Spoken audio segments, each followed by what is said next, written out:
Olá, boa tarde a todos. Camila, faz a frente aí do nosso cerimonial, dessa nossa segunda talk aqui. Gente, então, para quem está chegando agora, bem-vindos, né? A gente está aqui hoje na nossa primeira edição do Green Day. Então, a gente está aí com a nossa segunda talk, com a Guta. O Green Day é um evento sobre inovação e criatividade, então a gente está trazendo diversos especialistas na área para ajudar a gente a ter insights, conhecimentos, experiências e olhar por diversos prismas a inovação, principalmente nesse momento que a gente está vivendo agora. Então, falando um pouquinho de mim e Victor, nós somos a Dream, né? A gente proporciona ambientes de negócios mais saudáveis e sustentáveis, utilizando de práticas de inovação e criatividade.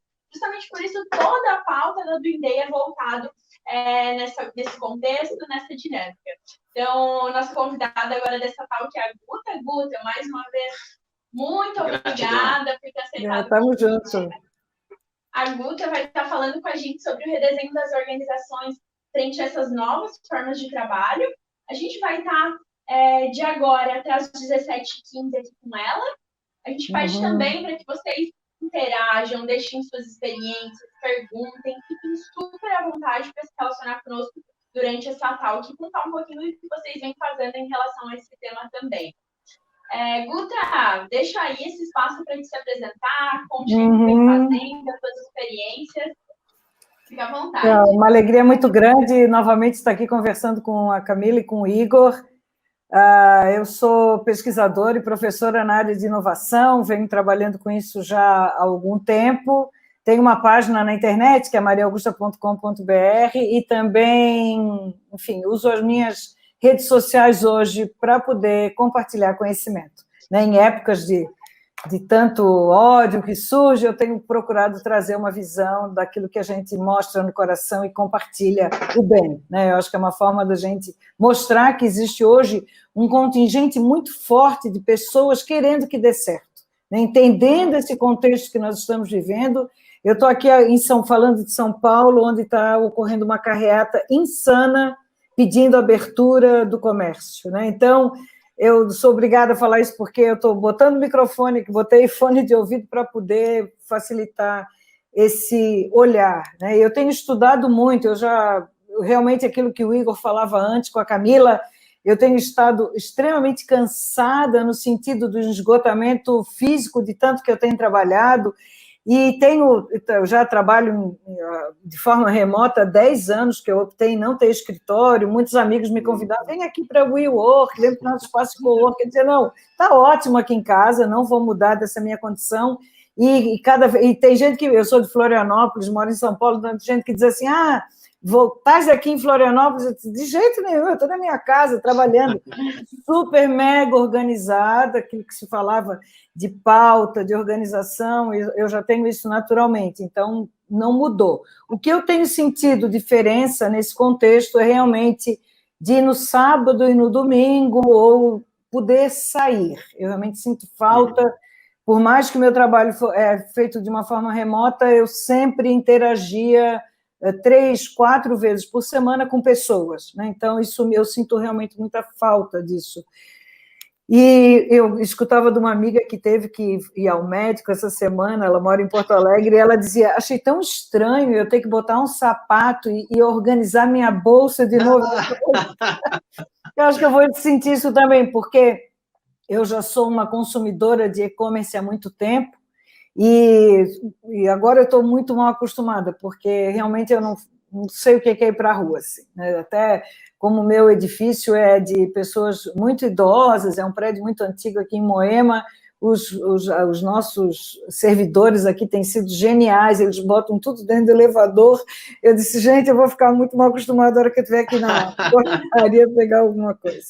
Mas o interessante é a gente ver que nós mudamos em 4 semanas aquilo que era esperado em 40 anos. Então, a gente tinha ainda uma postura de trabalho, e eu que já falo do futuro do trabalho que chegou agora, né? Isso, já tinha muitos textos e muitas palestras sobre isso, e que ficava extremamente incomodada em falar de liderança organizacional, porque essa liderança, sim, ainda tinha uma visão muito pós-industrial, né, de muito comando e controle, de muita pressão. E quando começou o processo todo desse voltar para dentro de si, de ser encapsulado dentro de casa e começar a trabalhar, nós começamos a ver que essa necessidade desse home office nos traz um processo de muito mais autonomia e uma nova forma de entrega do trabalho, né?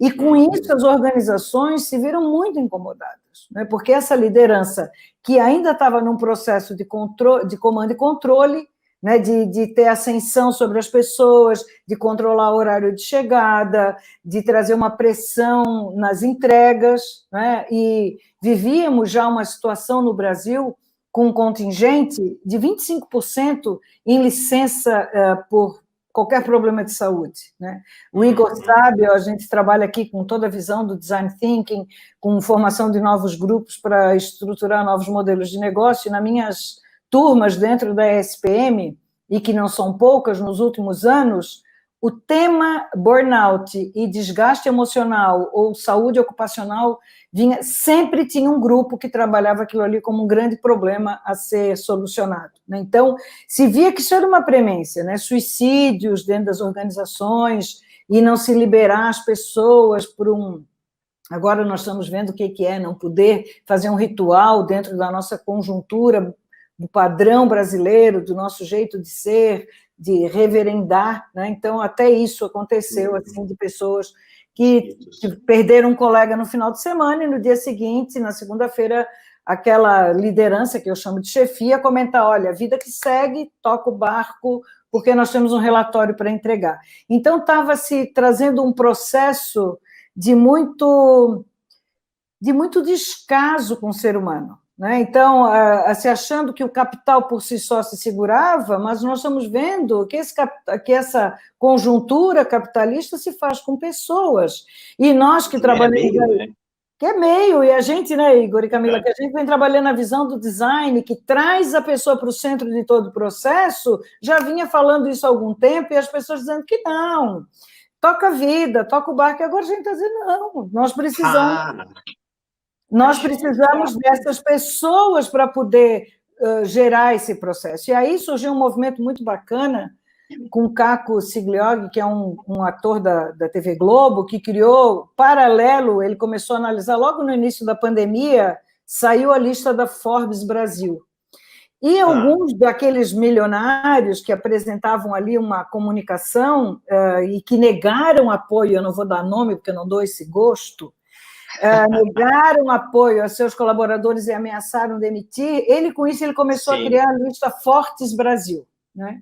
E trazer todos os bons exemplos de quem pudesse destinar 1% do seu lucro para trazer qualquer maneira de ajudar a solucionar essa pandemia. Então, aí ele disse, olha, somos hoje uma rede de pessoas com muitos seguidores, ele não se denominou influencer, adorei, porque esse texto também eu quero que acabe, esse tal de influência digital, que não saco vazio não fica em pé, e a gente já está vendo isso daí acontecer, né? Então, o que vem a acontecer é que a gente começa a entender esse novo contexto, trazendo aquilo que a Cristina Palmaca já nos falava, e eu escutei ela falar isso já em novembro do ano passado, em um evento, dizendo que essa nova forma do trabalho está ligada diretamente a um conceito de humanidade ampliada. Então, eu acho isso fantástico, né? O que a gente começa a ver? O conceito de humanidade ampliada, Guta? É como a gente começa a desenvolver novas competências como empatia, criatividade e coragem. Então, começamos a ter esse conceito de trazer essa análise, que eu tô escutando um termo agora de líder humanizado. Eu disse, oi? Não era antes, então? O que vinha? Não era? Não era? Então, eu não era um líder humano? Eu preciso trazer um adjetivo para essa liderança que trazia uma espoliação... Redundância. Não, gente... Mas, Igor, a gente sabe que, nesse contexto, nós temos, sim, muitas chefias, né? Eu que trabalho com grandes organizações aqui, nós temos ainda um conceito muito de chefe, manda quem pode, obedece quem tem juízo. E nesse novo contexto, começamos a ver que ser gente é o nosso novo requisito, né? Onde a gente vai trazer espontaneidade, camaradagem, parcerias. Eu escutava do presidente da Oracle dizer que como mudou esse conceito agora, que nós estamos em casa, e passamos a perguntar pelo outro antes de uma reunião. Como é que estão? Está tudo bem? Não tem problema que o gato caia em cima do computador, que uma criança chame a mãe e entre numa live. Se começa a ver que não somos dois, que não temos aquele conceito de que cheguei no trabalho como se muito escutou, e eu sou muito antiga, bota uma máscara. E dizer assim, olha, deixem os seus problemas na porta. Não, eu não consigo deixar um problema na porta se eu estou com um filho doente, se eu estou com um pai hospitalizado, se eu tenho um grande amigo que sofreu um acidente, ou se o meu cachorro precisa ir para o veterinário porque não está bem. Estávamos falando dessa questão dessa liderança tóxica que até então permeia muito as nossas organizações, né? E o que se está vendo nesse novo processo é que quando eu abro uma questão de confiança, o líder tóxico ele não vai sobreviver. É como botar água na fervura, né? Então, ele não tem espaço, porque quando nos foi dado a condição de irmos para casa, em questão de 4 semanas, mudarmos a nossa forma de trabalhar, e esse controle passou a ser por confiança, e aí nós deixamos de trabalhar por uma questão de horário, e passamos a trabalhar por entrega e por objetivo. Então, a gente, na visão, e vocês falavam antes das metodologias ágeis, aquilo que a gente tem visto dentro do Scrum, que eu defino qual é o meu backlog, o que é que eu tenho que fazer, meu amigo, eu vou para o campo fazer, não me venha me incomodar. Então, é um processo de extrema confiança, onde em comum acordo a gente faz essa reunião, define o que tem que ser feito, e a hora que eu entregar é problema meu, eu só preciso definir. Que horas eu preciso? Que horas que você precisa disso? Olha, eu preciso disso às 6 horas da tarde. Então, às 6 horas vai estar na sua máquina. Como que eu vou fazer? Que horas que eu vou resolver? É problema meu. Se eu quero maratonar durante o dia, numa série, e virar à noite, problema meu. Então, passamos a trabalhar com muito mais responsabilidade, autonomia, porque essa nova jornada humana, nós vamos, sim, juntar o viver, o estudar e o trabalhar. Então, a gente sai de uma condição da obrigatoriedade e se passa a ter plenitude na vida. Então, se começa a definir horários. Há muito tempo eu já não tenho aquilo que é chamado de dia útil, que o dia útil é uma remanescência de uma revolução industrial, onde tínhamos que ir para o ambiente fabril, cumprir um determinado horário, e porque se trabalhava naquela condição proletária de apertar um parafuso, eu tinha que ter um final de semana. E aí, dia útil era onde eu produzia, e o final de semana é onde eu ia para a missa, para o lazer, e capinar o meu quintal. Hoje, quando a gente está na visão da gestão do conhecimento, e nunca se trabalhou tanto isso daí, né? Eu tenho a felicidade de ter feito mestrado em gestão do conhecimento, de compartilhar conhecimento.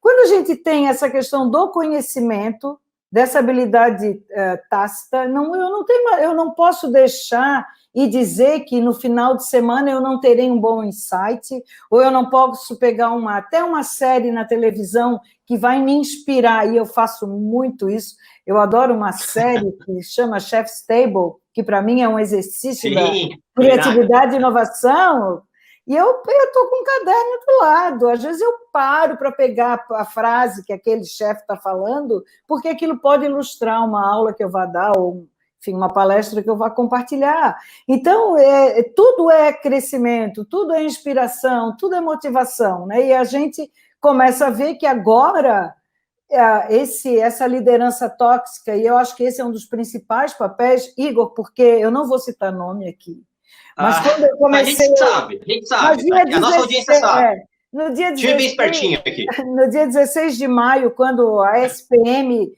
foi hábil em nos colocar todos em home office, já antes de ter a quarentena aqui em São Paulo, e nos deu todas as estruturas para que a gente pudesse trabalhar, então continuamos as aulas que eram presenciais. E ali eu comecei a fazer muita pesquisa com os meus alunos. E teve um deles que falou que uma grande instituição que apoia aí o pequeno empresário, exigia que eles entrassem às 8 horas da manhã, marcassem meio-dia, à 1h30 tinha que entrar de novo, presencialmente, e voltava às 6h30 para frente do computador. Ora, gente... O cara está em casa e está batendo cartão. Estava batendo cartão e tinha reconhecimento facial pelo computador. E acreditem, pasmem, teve colegas que foram advertidos porque a 1h30 não entrou para cumprir o ponto. Gente, isso é trazer um ambiente fabril do século XIX para um ambiente do século XXI, não faz sentido. Então, se alguém que está nos escutando pensa isso que ainda é normal, meu amigo, a Terra girou, porque para nós a Terra é redonda, sim, ela girou no seu eixo várias vezes e você não se atualizou. Então, o que nós comentávamos? E essa liderança, em muito pouco, também entendeu qual era o contexto desse novo ambiente de trabalho, né? Porque, por exemplo, os bons exemplos eu vou dizer quem é, tá? O Nubank, quando chegou aqui, quando começou o processo, ele liberou a cadeira, o computador, o Uber para levar e dar condições das pessoas irem para casa. Um processo de dados de segurança que a gente está trabalhando, né? Toda a lei de segurança, viram e adaptaram as questões daquilo que a gente chama do VPN para poder trabalhar de forma remota. A Claro já pensa e já está estudando como que vai poder abrir esse modelo híbrido e poder dizer quem quiser fica em casa, quem não quiser, o que é necessário vai para o campo. Então, se começa a ver que a nossa produtividade no ambiente dentro de casa chega a aumentar 40%. 40%, porque imagina aqui numa cidade como São Paulo, que nós temos algumas pessoas que se deslocam 2 horas por dia. É como se você estivesse aqui a Florianópolis todo dia para trabalhar de Criciúma. Gente, a gente acha que isso... Sem noção, né? Acontece aqui muito, um deslocamento de 1 hora é normal aqui. Então, eu comento assim, como que vai ficar essa nossa condição, né, de poder entender que essa nova automação está nos dando condições, por exemplo, de ir numa greve, como a gente viu, greve dos caminhoneiros. Puxa, eu posso trabalhar, porque nós vamos ter 2 modelos aí, né? Quem vai adorar ficar em casa e quem está louco para ir para o ambiente do abraço. Vai ter, porque tem pessoas que estão sentindo falta desse aconchego, de trocar ideias, porque são sinestésicos, gostam de almoçar junto com o colega, gostam de sair, gostam de trocar ideia na hora do café. Então, eu, enquanto empresa, poder oportunizar essa escolha será muito, muito, muito rico, né? Olha, eu tenho um filho bebê, não é o meu caso, tá? Mas imagina que essa pessoa tem um filho bebê ou uma criança que precisa ir para a escola, ela trabalhando em casa, porque agora a gente está numa condição atípica, mas ela poder trabalhar de casa, acorda de manhã, organiza a sua rotina, pega a sua criança, faz a lancheira, leva para a escolinha, volta para casa, trabalha até as 4h30, 5 horas, volta a pé com essa criança, conversando com seu filho, calmamente, faz todas as suas atividades, bota essa criança na cama, não tem nenhum problema ela voltar, adiantar um e-mail, uma resposta às 8h, 9h. A gente sabe que a gente faz isso. Não vai ter mais essa separação de uma coisa. Quando a gente fala que nós precisamos agora juntar o E e não o OU, né? Nós estávamos numa sociedade muito dicotômica. Né? Ou eu sou muito escolha, ou eu sou um. Então, se eu gosto de um, eu tenho que odiar o outro. Não, eu também não gosto de nenhum dos dois, né? Ou eu posso ficar com os dois, eu posso somar o E. Então, a gente vai poder eu posso ser, sim, o cuidador dessa família, o provedor que pode trabalhar. Qual é o problema do pai continuar em casa trabalhando e dar atenção para o seu filho? Então, eu vejo que isso vai trazer possibilidades das empresas optarem pelo E. Sim, eu posso ter trabalho presencial, que as pessoas vêm para o meu escritório, e eu também posso ter em casa, para quem bem entender, né? Para quem bem quiser poder trabalhar de casa. Né? Isso o que vai dar? Menos trânsito na cidade. Eu tive contato de um escritório de arquitetura que me procurou, porque a gente começou a falar muito dessa gestão de trabalho remoto e conversava, como é que você vai ver? Eu digo, vai ver que vai diminuir espaço, porque essa arquitetura se preocupou achando que as pessoas ficariam pouco tempo dentro de casa, confinaram todo mundo em espaços minúsculos, criaram grandes áreas de lazer, como se fossem clubes, e esses clubes hoje estão fechados. E quem mora Mudou a regra do jogo. E o que as pessoas estão querendo? Gente, eu quero um quarto a mais na minha casa para fazer um escritório, que não seja no quarto do meu filho, que não seja na sala, ou que não seja na cozinha. Então, também vejam que como nós somos todos interligados e que isso vai mudar. E a arquitetura vai ter que pensar em outras soluções. Talvez eu não precise de um espaço 10 andares, eu possa ter 5 andares e ter uma grande área de convivência no dia que todo mundo vai se reunir. Eu posso instituir que segunda-feira é o dia que todo mundo aparece para se abraçar, durante a semana ficam em casa, então são menos... A Múltiplo já trabalhava com isso há algum tempo atrás, né? Onde eu tinha rodízio já.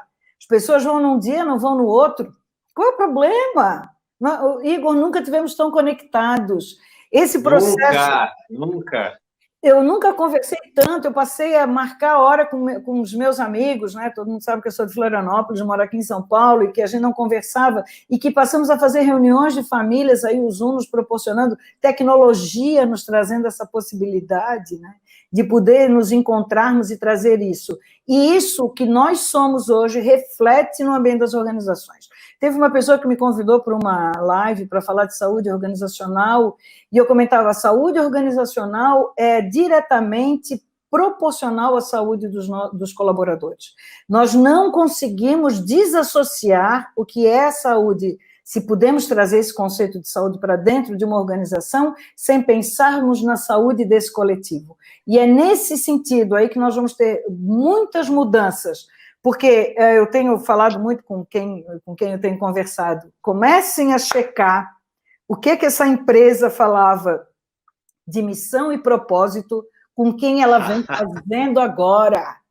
Rasguem os manuais, passem uma tinta na parede quando o pessoal voltar, porque tem muitas organizações que tinham Ctrl+C, Ctrl+V de uma missão e de um propósito, que achou bonito aquela retórica, que pediu... Muito inspirador, aquela retórica. Muito inspirador. E aí, de repente, aquilo não está batendo com o que ele está dizendo, porque ele está dizendo, não, meu lucro é principal, eu vou demitir todo mundo sim, eu não vou ficar no prejuízo. Meu amigo, vem do teu avião. Se você está de acordo com aquele seu propósito, vem do seu avião. Se você tem cacife, comprará outro em breve. Não é aquilo que a gente fala, como que eu estou me reposicionando aqui para poder entender essas finanças e poder bancar esse contingente que te deixou rico. Porque eu não, olha, gente, não sou comunista não, tá? Eu vou já alertar por daqui. Mas eu tenho visto que, sim, a lucratividade das organizações é diretamente proporcional ao empenho dos seus colaboradores. Nós não fazemos uma grande empresa com uma cabeça só. Não existe isso. A menos que ele seja um influencer, vá vender fitness e as marcas acreditam naquela bolha, porque também fura. Ainda bem que fura, porque não se sustenta. Ficou rico, até ficou milionário, ainda bem, tomara que tenha um bom investidor para poder segurar a grana, mas não segura. Quando a gente começa a ver numa questão da sustentabilidade de um modelo, essa pessoa hoje está preocupada, sim, com o seu lado financeiro, fundamental, mas ela está preocupada com o seu meio ambiente, né? Então, o pessoal da Fortes Brasil, entre outras questões da doação, ele também tinha que estar compatível em não ter trabalho escravo, em não ter exploração, e não ferir o nosso meio ambiente, porque o que é que nós estamos vendo, se não a Terra dizer, gente, eu estou cansada.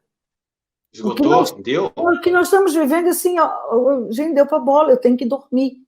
Eu tenho que parar. Está buscando equilíbrio. Está buscando um equilíbrio. Porque dentro esse ecossistema, o frágil somos nós.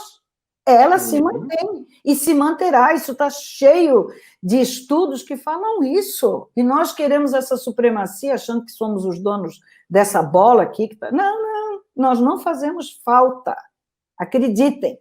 Você que se acha muito importante, eu tive a oportunidade de estar no Chile, ainda bem que eu consegui viajar, era dezembro e janeiro, eu fui à Patagônia, Argentina, e um dia nós fomos até o lado do Chile.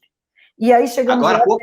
Quando foi, Guta? Foi no final do ano, entre o primeiro do ano até o dia 10 de janeiro. É belíssimo, pertinho, não paga em dólar, é muito legal. E quando a gente chegou em Torres del Paine, que são umas montanhas imensas, provenientes de uma hecatombe, né, de um terremoto que teve, que configurou aquilo, e a gente chega naquele naquela basezinha daquela montanha, Igor e Camila, que eu olho para aquilo ali, eu disse, que interessa o CEO, o CFO, o CTO?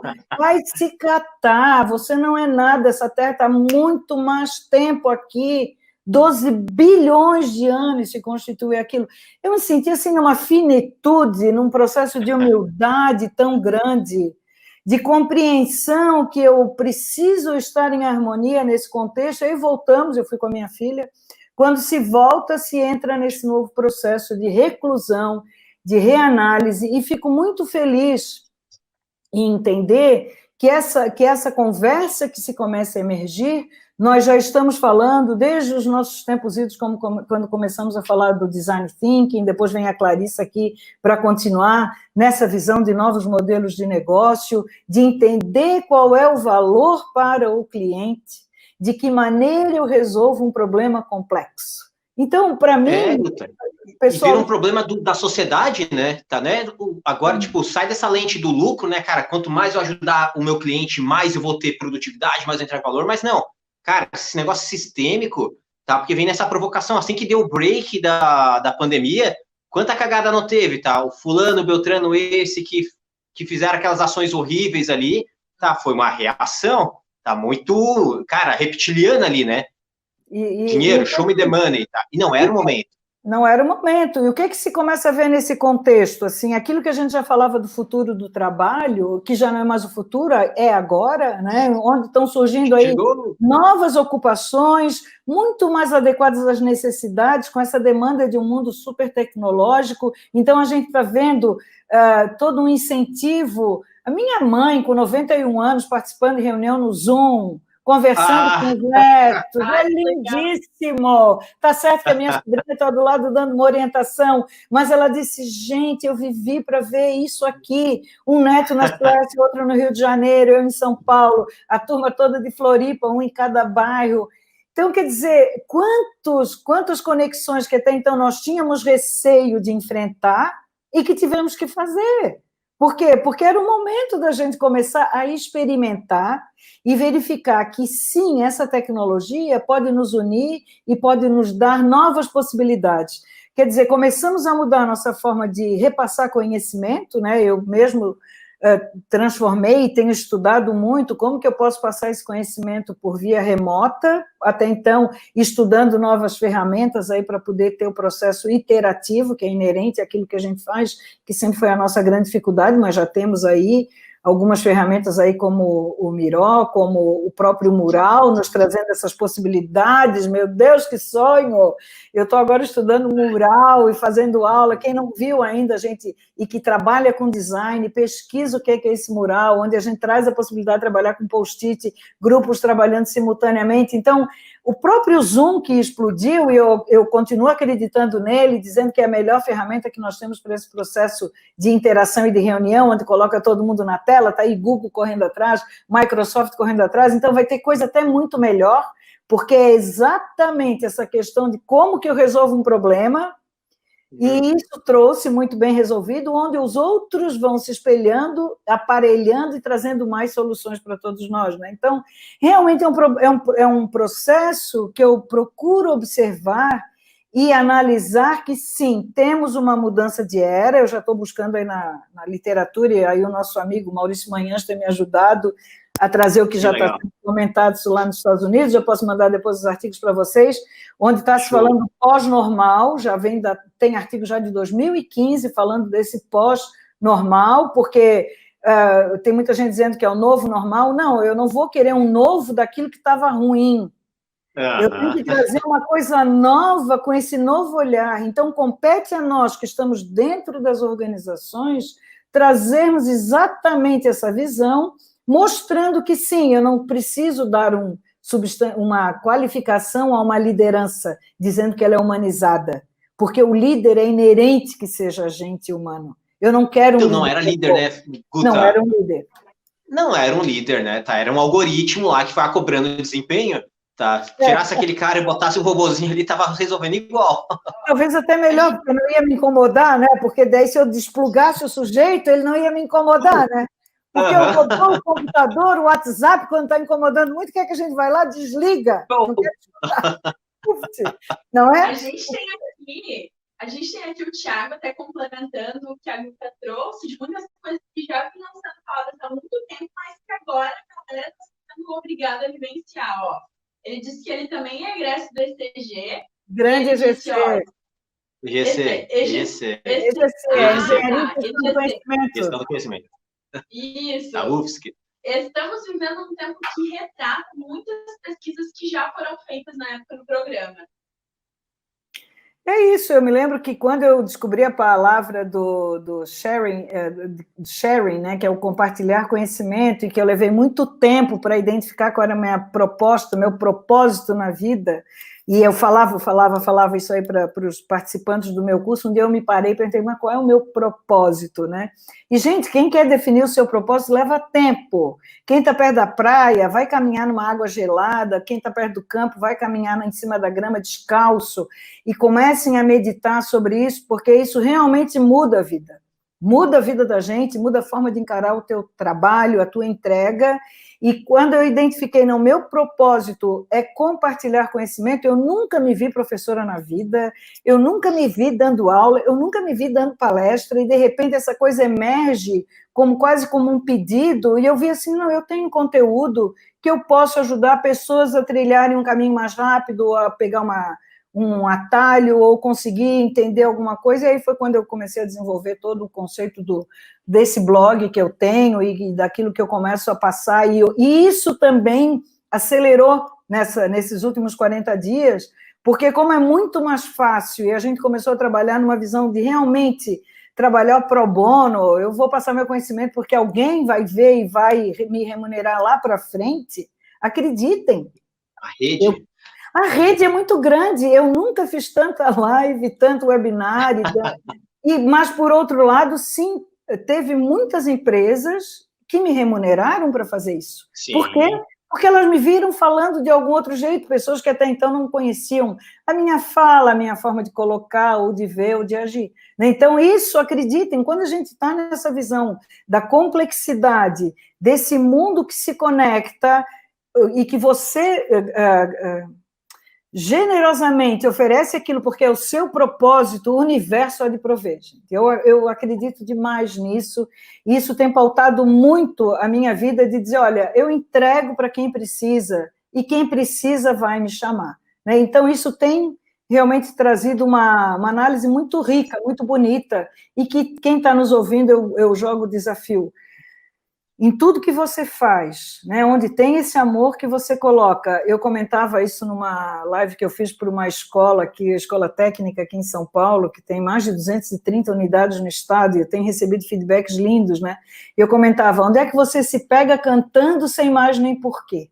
Né, então, ali está a sua essência.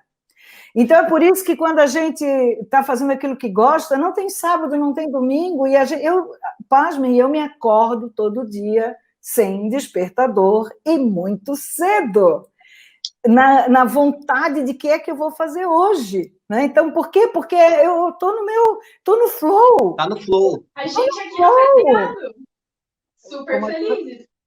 Não é? E a gente está feliz de poder contribuir, de alguém chamar, de alguém conversar, de poder estar fazendo essa conversa aqui, né?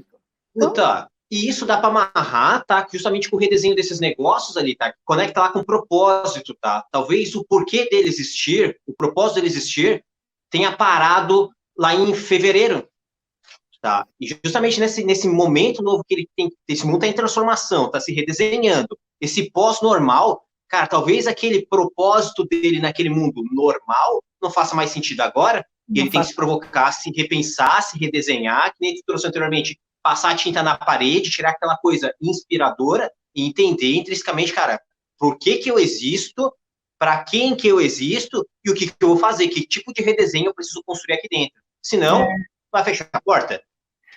Eu até diria, Igor, que se o que ele está vendo hoje não está batendo, é porque agora ele chegou na essência dele. Porque o que ele fazia não era que... Quando a gente está dentro do flow e consegue conectar a sua essência de vida, a gente só amplia isso daí. Então, o que aconteceu? Ele intensificou as suas entregas, o seu bem-estar.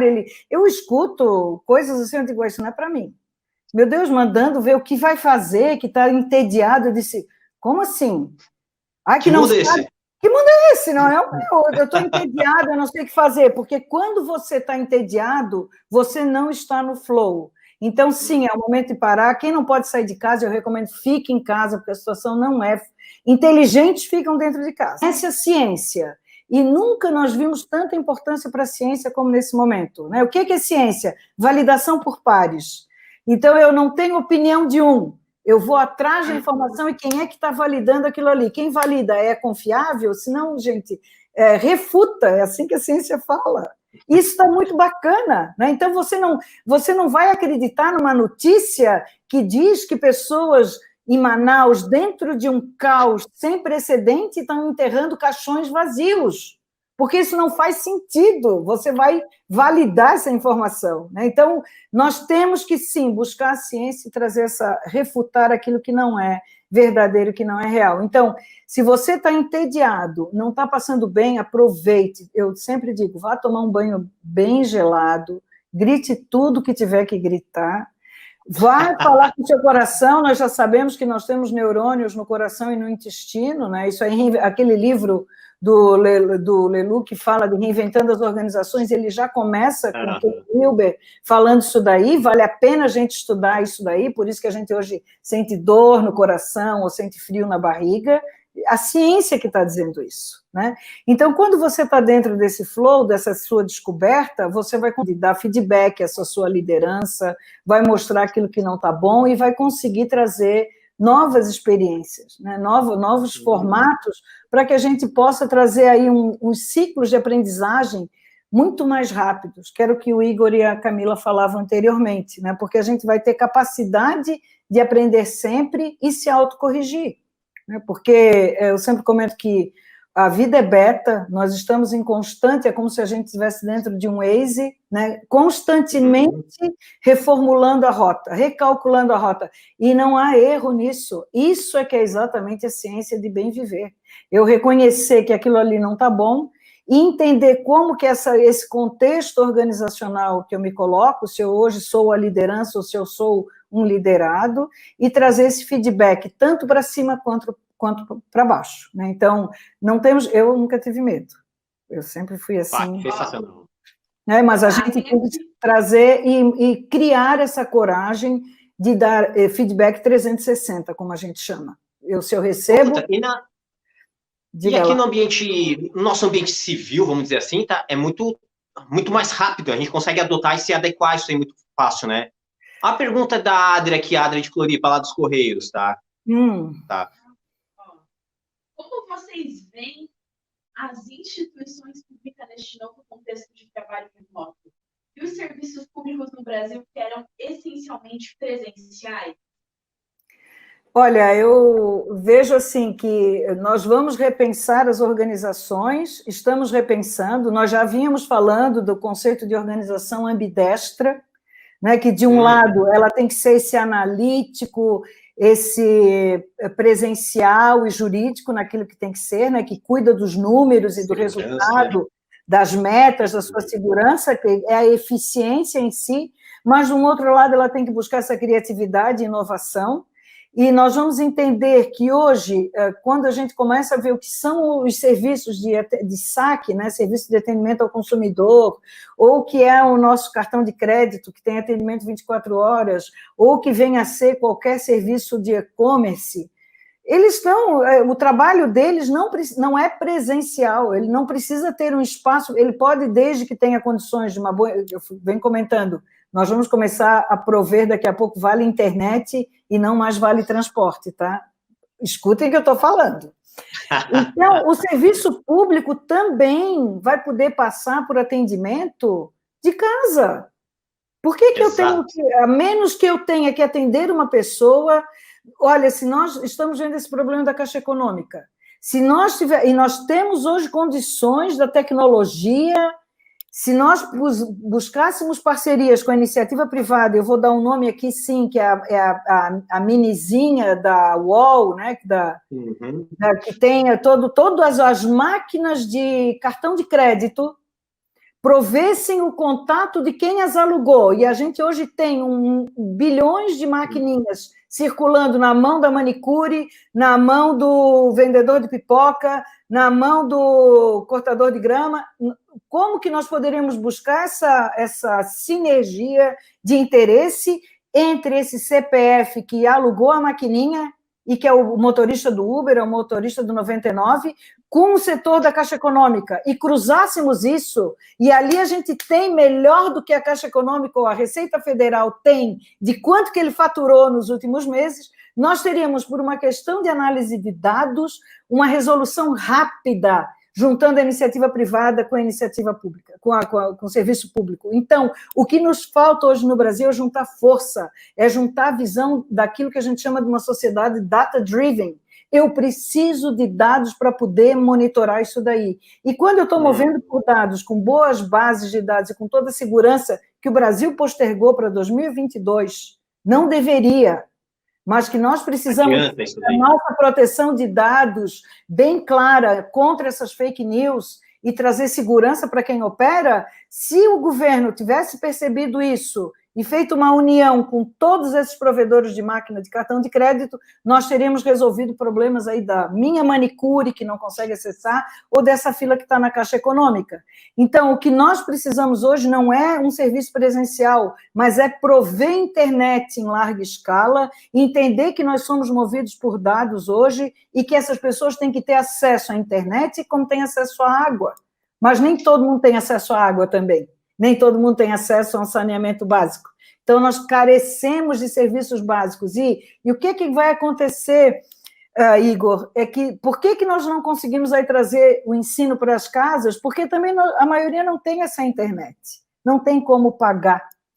Infraestrutura então, no Brasil ainda é precária. Nós precisamos de infraestrutura básica para prover qualidade de vida. Né, que é exatamente a possibilidade de qualquer pessoa entrar nessa conversa hoje, acessar do seu celular, mas não, eu acredito que hoje 50% da população no Brasil não tem mais crédito no celular, e ela daí fica desconectada de tudo, né? Então, esse é um desafio, né, Guta? Porque, tipo, quando a gente fala, pegando um pouquinho da provocação da Adria aqui, esse contexto de como que o poder público se adequa a essa transformação, esse redesenho, tá? Entra até um exercício de, cara, ter mais usar os dados para usar melhor os recursos públicos, tá? Que muitas vezes nesse vício, tá, do presencial e tudo mais, aquele mundo arcaico, tá? Tem muito desperdício que não é valor direto para o cidadão, tá? Que é justamente que, cara, tudo que era aquilo ali que não era valor direto, que era desperdício, da mesma forma que a gente desperdiça tempo, recursos para ir de casa até o trabalho, tá? Existe isso na esfera pública também. Isso aí podia ser transferido para essa reestruturação do sistema público, para que a digitalização comece a entregar mais valor para o mundo. Exatamente, por quê? Porque para nós vai ficar melhor, né, Igor? Eu hoje, por exemplo, eu tive um processo, em 30 dias, eu tive um celular hackeado, eu tive o meu computador invadido por vírus, que eu tenho um MacBook, eu tive que formatar, quem tem MacBook sabe que isso daí é raro, e eu tive um cartão clonado, né? Então, eu acho que, bom, foi vírus tudo externo, agradeci, né? O que acontece? Eu resolvi tudo pela internet. Eu fiz um BO eletrônico, eu consegui trazer um sistema para dentro do meu computador que a pessoa de fora conseguiu formatar e resolver, e eu liguei eu acessei a minha conta e bloqueei o cartão.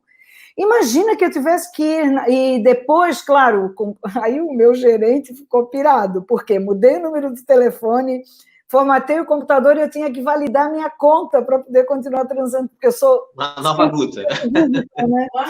E aí foi muito engraçado, porque daí eu entrei dentro da conta do banco, comecei a mandar dele assim, olha, foi cômico, porque as pessoas começavam, o Igor aqui, a Guta, de onde é que tu me conhece e tal, né? Porque foi realmente, mas para vocês verem que tanto de um lado quanto pode dar certo, também pode dar errado, né?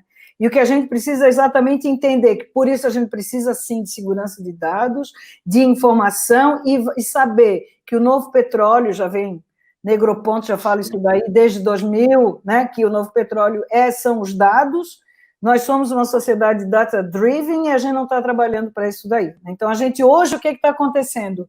Não temos dados reais. Santa Catarina vem fazendo um trabalho, isso junto com o pessoal do Social Good Brasil, né, e uma comunidade que se reuniu, até tem turma do EGC também dentro, a Fernanda Bornhausen, trabalhando nisso, de trazer dados para que a gente possa tomar decisão. Nós não temos dados hoje no Brasil, nós não sabemos, e aí tem a turma do professor Miguel Nicoleles, que está sediado no Nordeste, que eu tenho recomendado as pessoas entrarem na comunidade dele, são mais de 700 pesquisadores hoje no Brasil, indo ver atestado de óbito, ver qual era a posição para trazer quantos estão morrendo no Brasil por insuficiência respiratória.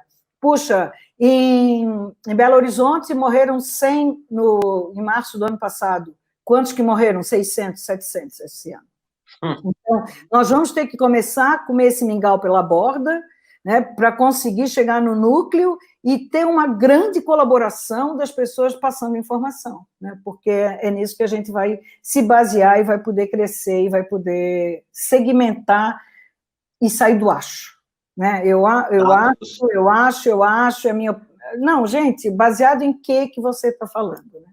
Quem é que... Onde vem essa tomada de decisão? Então, tome base, né? Crie artifícios. Eu estou só tendo que demitir porque está todo mundo demitindo, ou eu tenho hoje condições de transformar essas pessoas em coprodutores junto, dar uma parte da sociedade, dividir o meu lucro, ou trazê-las em outro formato de colaboração, ou trazê-las principalmente para um processo de cocriação que vão trazer hoje, vocês vão escutar com a Clarissa modelos de negócio na sequência, mas eu estou hoje fazendo um trabalho de pesquisa, como que empresas estão se reformulando no seu modelo de negócio, que a Ambev, por exemplo, não precisa parar de fazer álcool gel. Ela tem tudo ali, ela pode ter um outro negócio hoje, chamado entrega de álcool gel, assim como o Boticário, como Natura, e que se criou hoje outra... E por que nós dependíamos de fazer máscara na China? E estamos aí numa produção fantástica de máscaras em qualquer comunidade, qualquer esquina, em qualquer apartamento, edifício.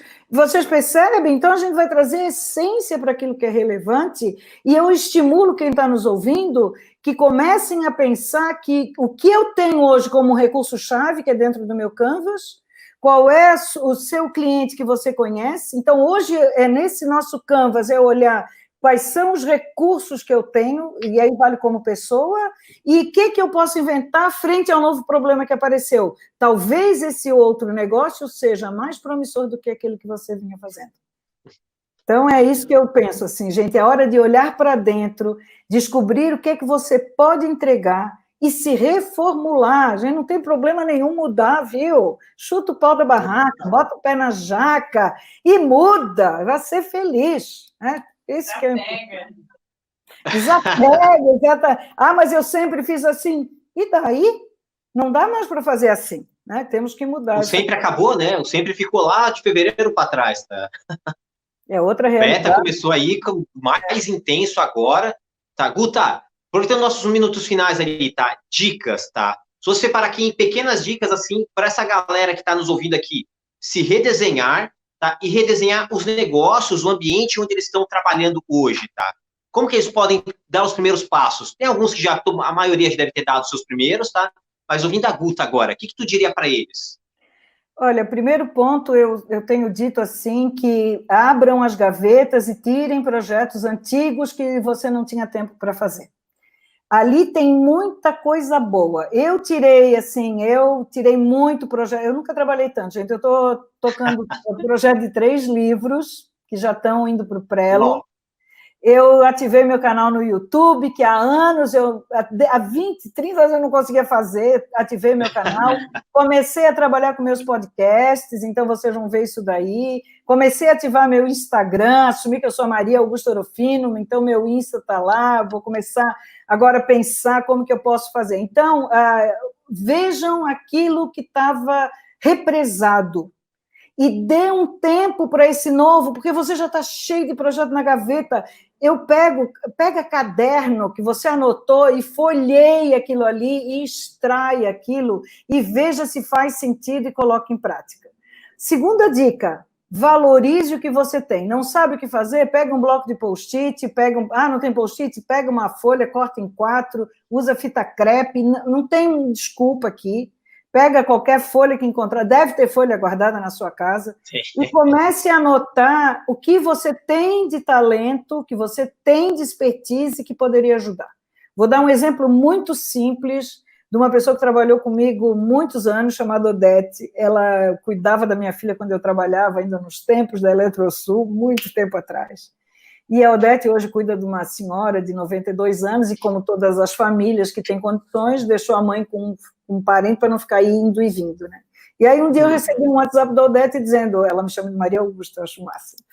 Maria Augusta, eu estou fazendo bolo, você pode me passar os contatos aí das suas irmãs, porque a minha família é imensa em Floripa, dos seus amigos, porque eu vou levar bolo, vou entregar bolo. A Odete criou, daqui a pouco ela pode ver que pode fazer bolo em casa, de mandar entregar, de ter um sistema de entrega, e não precisa mais sair de casa para cuidar daquela senhora.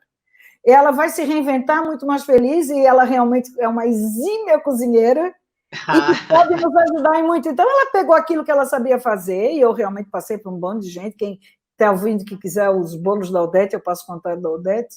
Então, assim, é muito simples, entendeu, Igor? É como as costureiras que se reuniram, que começaram a receber retalhos e a fazer máscaras, juntar em pacotinho de 10 e vender nas farmácias. Eu não estou fazendo reforma da minha roupa, eu estou trazendo exemplos muito simples, porque nós ainda temos uma graduação, uma pós, um mestrado, nós sabemos usar as tecnologias. Privilegiados, hein? E estamos reclamando, né? Estamos reclamando. Temos muito o que fazer, sabe? Como eu tenho dito, está em dúvida, começa a seguir youtuber de 10 anos. De 10 anos. Vai lá, tutorial, como editar um vídeo, mas pega uma criança de 10 anos para você ficar com vergonha de negar os seus talentos. Eu disse, como é que esse pirralho está fazendo tudo tosco, mas está lá com 100 mil views, 200 mil views. A gente que trabalha... Super natural, né? Super natural. Zero de apego, zero de plano para seguir, foi lá e fez. Foi lá e fez, prototipagem na veia, teste, não deu certo, deleta, tira, pede desculpa, sei lá, vai, eu estou testando, mas a perder a vergonha de querer trazer o perfeito, Igor. Nós somos de uma geração, eu pelo menos sou, onde eu tinha que trazer tudo certo. A gente tinha que fazer uma prova, tinha que tirar 10.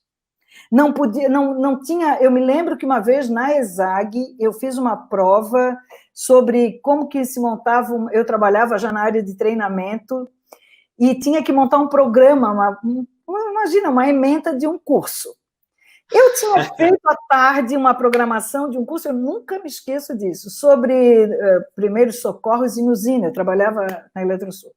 E cheguei à noite, prova, tudo na minha cabeça, eu transcrevi, que naquela época era com papel, e eu ganhei 0. E aí eu não me conformava com aquilo ali, eu disse, não, você colou, eu não colei, eu faço isso diariamente, minha experiência, não, para vocês entenderem que naquela época era chefia, que a gente chamava, o professor Luna, que até hoje é meu amigão, ele foi na universidade, ele disse, eu não me conformo, ela faz isso diariamente, vocês têm que rever os conceitos, para vocês entenderem como é que a gente foi educado, que se não estava igual ao livro da qual eu deveria estudar, eu era 0. Não, perdeu. Né?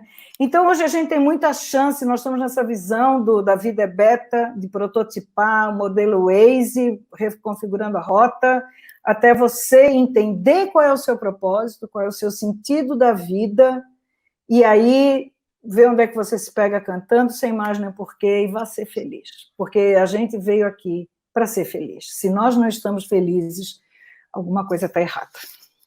Que massa! Pô, Guta, sensacional, tá? Gratidão infinita, tá? Uma baita live aqui, tá? Deu 1 hora aí desse nosso papo, desse uma aula incrível pra galera. Tem um monte de comentário, tá, Guta? Depois vai lá no YouTube, tá? Tem um monte de comentário, tá? Tem um monte de coraçãozinho pra ti, um monte de declaração de amor, tá? Um monte de pergunta que a gente não conseguiu responder, tem muita gente legal ali. Quem quiser... Tá? Depois a gente dá um eu digo, vai lá no meu Instagram e manda para mim inbox, que eu respondo mesmo, e vou dizer mais, quem está só o último minuto. Não só respondo, como se o caso é muito sério, eu marco pelo WhatsApp uma conversa e vou ficar muito feliz de bater papo com quem eu puder realmente ajudar. É de coração, porque esse é o meu propósito. Então, estou à disposição. Nossa, que lindo. Está alinhado com nós também, Guta. Sensacional. Valeu, tá? Gratidão. Gratidão a você. Muito obrigado. Pessoal que está aí ao vivo conosco, que vai estar vendo o vídeo depois, tá? Maria Augusto Orofino, cola nela lá no Instagram. Tá no YouTube também agora, tá? Vai ter muita coisa legal, tem podcast saindo, mas as grandes referências, tá? Para mim é um orgulho muito legal poder ter um pouquinho do tempo dela aqui conosco, tá? Cada vez que vem é um mind blow, né? Então, pessoal, aproveitem, tá? Vejam, revejam, tá? Depois tem uns minutinhos ali que deu um blackout, assim, mas faz parte do jogo, faz parte da discussão dessa palestra aqui, desse nosso bate-papo. É para a gente saber se o pessoal é resiliente. Volta. Exato. É isso muito aí, massa. Muito bom. Deixa aqui meus agradecimentos também. Obrigada por tudo. Obrigada a todo mundo que assistiu, que está fazendo os comentários aqui. Só elogios para a Guta. Entre em contato com a gente, com a Guta, tenha à vontade de trazer mais dúvidas e perguntas. Gente, a gente volta às 17h30 com o Gustavo Oliveira. Ele vai estar falando de como transformar ideias em negócios. Então, não percam, a gente vai dar um break aqui, uma esticada, mas voltamos às 17h30. Guta, obrigada mais uma vez. Até mais. Que agradeço, gente. Gratidão a vocês. Contem comigo sempre.